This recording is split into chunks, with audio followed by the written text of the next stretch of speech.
Hermeneutik sosial, konsep teologis, bagian ketiga, etika sosial, dan nabi-nabi perjanjian lama. Lanjutan yang terakhir. Kawan-kawan, nabi-nabi tidak sekedar menegur keras para pemimpin karena langkanya keadilan. Mereka juga tidak sekedar melihat keadilan sebagai impian masa depan bagi umat. Sejak awal, nabi-nabi penulis selalu menghubungkan keadilan sosial dengan kebenaran sebagai umat Allah. Mereka menyerukan agar kebenaran dan keadilan menjadi kenyataan yang terwujud dalam kehidupan umat Allah. Barangkali Nabi Amoslah yang paling awal dari nabi-nabi itu yang memanggil umat untuk peka terhadap keadilan sosial. Ia menegur keras kaum kaya karena mereka menipu kaum miskin, main sogok suap, korup, dan angkuh. Kaum kaya mengambil keuntungan dari kaum miskin dan orang-orang yang tidak berdaya. Sebagaimana nabi-nabi yang tampil sesudah dirinya. Amos menuding umat yang melaksanakan ritual-ritual agamawi dengan kebenaran yang pura-pura serta menindas kaum yang lemah. Amos mengumandangkan nasihat yang sangat terkenal dalam Amos 5 ayat 24. Biarlah keadilan bergulung-gulung seperti air dan kebenaran seperti sungai yang selalu mengalir. Tak lama sesudah Amos, di kerajaan selatan atau di Yehuda, Nabi Mika menyatakan hal yang sama. Mika menghadapi persoalan serupa. Orang-orang yang berkuasa bergelimang dengan ketidakjujuran dan penindasan. Mereka mengambil keuntungan dari orang-orang yang tidak dapat membela diri sendiri. Ia mengecam keras praktek agamawi yang tidak bercirikan kepedulian terhadap kesejahteraan orang-orang yang lemah dan tak berdaya di dalam masyarakat. Lihatlah Mika 6 ayat 7, ayat 10-12, bandingkan dengan Amos 5 ayat 7, 6 ayat 12. Dalam sebuah pasase yang terkenal, Mika menolak ritual-ritual yang wah dan menyarikan tuntutan-tuntutan Allah sebagai soal kebenaran dan keadilan. Mika 6 ayat 8. Hei manusia, telah diberitahukan kepadamu apa yang baik, dan apakah yang dituntut Tuhan daripadamu selain berlaku adil, mencintai kesetiaan, dan hidup dengan rendah hati di hadapan Allahmu.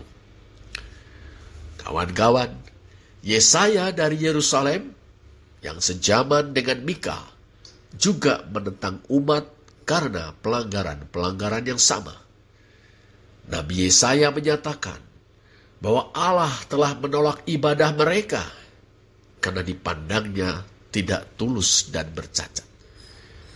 Bahkan ia tidak mau lagi mendengar doa-doa mereka sebab mereka menghadap Allah dengan keadaan bersalah, yaitu mereka menindas kaum yang lemah dan tidak berdaya.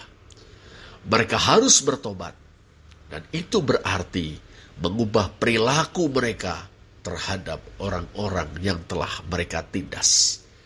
Yesaya 1 ayat 16 dan 17. Basuhlah, bersihkanlah dirimu, jauhkanlah perbuatan-perbuatanmu yang jahat dari depan mataku. Berhentilah berbuat jahat, belajarlah berbuat baik, usahakanlah keadilan, kendalikanlah orang kejam, belalah hak anak-anak yatim, perjuangkanlah perkara janda-janda. Jelas kawan-kawan, bagi Amos, Mika, Yesaya, Hosea, dan Yeremia. Etika sosial merupakan indikator kebenaran yang tidak dapat ditawar-tawar. Bila ada kebenaran, yakni hubungan yang benar dengan Allah, niscaya ada keadilan yang terungkap dalam hubungan seorang dengan yang lain, khususnya orang-orang yang tidak berdaya dalam masyarakat. Bila ada penindasan terhadap orang-orang yang lemah dan tak berdaya, bila etika sosial diselewengkan, para nabi melihatnya sebagai indikasi bahwa umat tidak sungguh-sungguh benar. Nabi-nabi tidak peduli dengan klaim bangsa itu berikut para penguasa dan kaum kayanya tentang bentuk-bentuk ritual yang begitu giat mereka laksanakan. Kawan-kawan, mari kita simpulkan perbincangan ini. Ada banyak aspek lain yang dapat kita gali, tapi pokok-pokok berikut ini agaknya merupakan inti dari tiap-tiap pertimbangan mengenai etika sosial dalam nabi-nabi Perjanjian Lama. Pertama, nabi-nabi bersama dengan Taurat menaruh perhatian tentang etika sosial yang didasarkan pada pewahyuan Allah dalam sejarah Israel, khususnya dalam peristiwa Keluaran. Orang Israel menjalani kehidupan di dalam dunia sebagai umat Allah dengan cara yang mencerminkan sosok Allah yang menjadi sekutu mereka. Orang Israel pernah menjadi budak. Mereka tahu apa artinya tak berdaya dan tertindas. Allah telah membebaskan mereka dari penindasan itu. Pembebasan tersebut, yang dengannya Israel berjumpa dengan Allah, harus mengubah cara hidup mereka di tengah dunia. Mereka dipanggil untuk membela yang lemah dan tak berdaya, karena mereka adalah umat Allah. Sebagai umat Allah, mereka diharapkan bertindak seperti Allah bertindak. Dalam Perjanjian Baru, kawan-kawan, kita mendapati bagaimana perspektif teologis ini dipaparkan dalam perumpamaan tentang hamba yang mengalami kemurahan hati tuannya. Hamba itu tidak sanggup melunasi utangnya yang sedemikian besar kepada sang tuan. Tapi tuannya justru membebaskannya dari kewajiban melunasi utang. Ironisnya, hamba tersebut malah memenjarakan kawannya yang tidak dapat melunasi utang kepadanya. Utang dengan jumlah uang yang jauh lebih kecil daripada utangnya kepada sang tuan. Sang tuan tidak habis mengerti, kok bisa ya seseorang yang telah beroleh rahmat yang begitu besar bersikap raja tega kepada orang lain. Bukankah engkau pun harus mengasihani kawanmu seperti aku telah mengasihani engkau? Matius 18 ayat 23 sampai 35. Semua yang dikatakan dalam konteks etika sosial dalam nabi-nabi didasarkan pada prinsip ini. Pada gilirannya, kawan-kawan, prinsip ini memanggil kita untuk membentuk hidup kita sehari-hari seturut dengan Allah yang sama yang diwahyukan dalam Yesus Kristus. Dengan perkataan lain, bagi orang Kristen, prinsip yang sama berlaku bagi pendekatannya terhadap etika sosial. Kedua, dua aspek mencirikan hal ihwal menjadi umat Allah, yaitu kebenaran dan keadilan. Kebenaran sedekah adalah apa yang merupakan utang kita kepada Allah. Berdasarkan kenyataan bahwa kita adalah para penerima anugerah dan rahmat-Nya. Kita sebut utang tentu dalam tanda petik. Kebenaran yang sejati adalah suatu hubungan dengan Allah yang mentransformasi atau mengubahkan siapa kita. Kita akan mengenal Allah, mengukuhkan hubungan dengan Allah, dengan anugerahnya yang mendefinisikan siapa diri kita. sebagai salah satu dari hubungan itu. Tanggapan kita adalah keadilan seorang kepada yang lain. Mispat. Tidak mungkin ada sedekah tanpa mispat. Tapi mispat atau keadilan tanpa kebenaran atau sedekah bukanlah keadilan yang sejati. Karena self-serving terpisah dari Allah, melayani ego sendiri.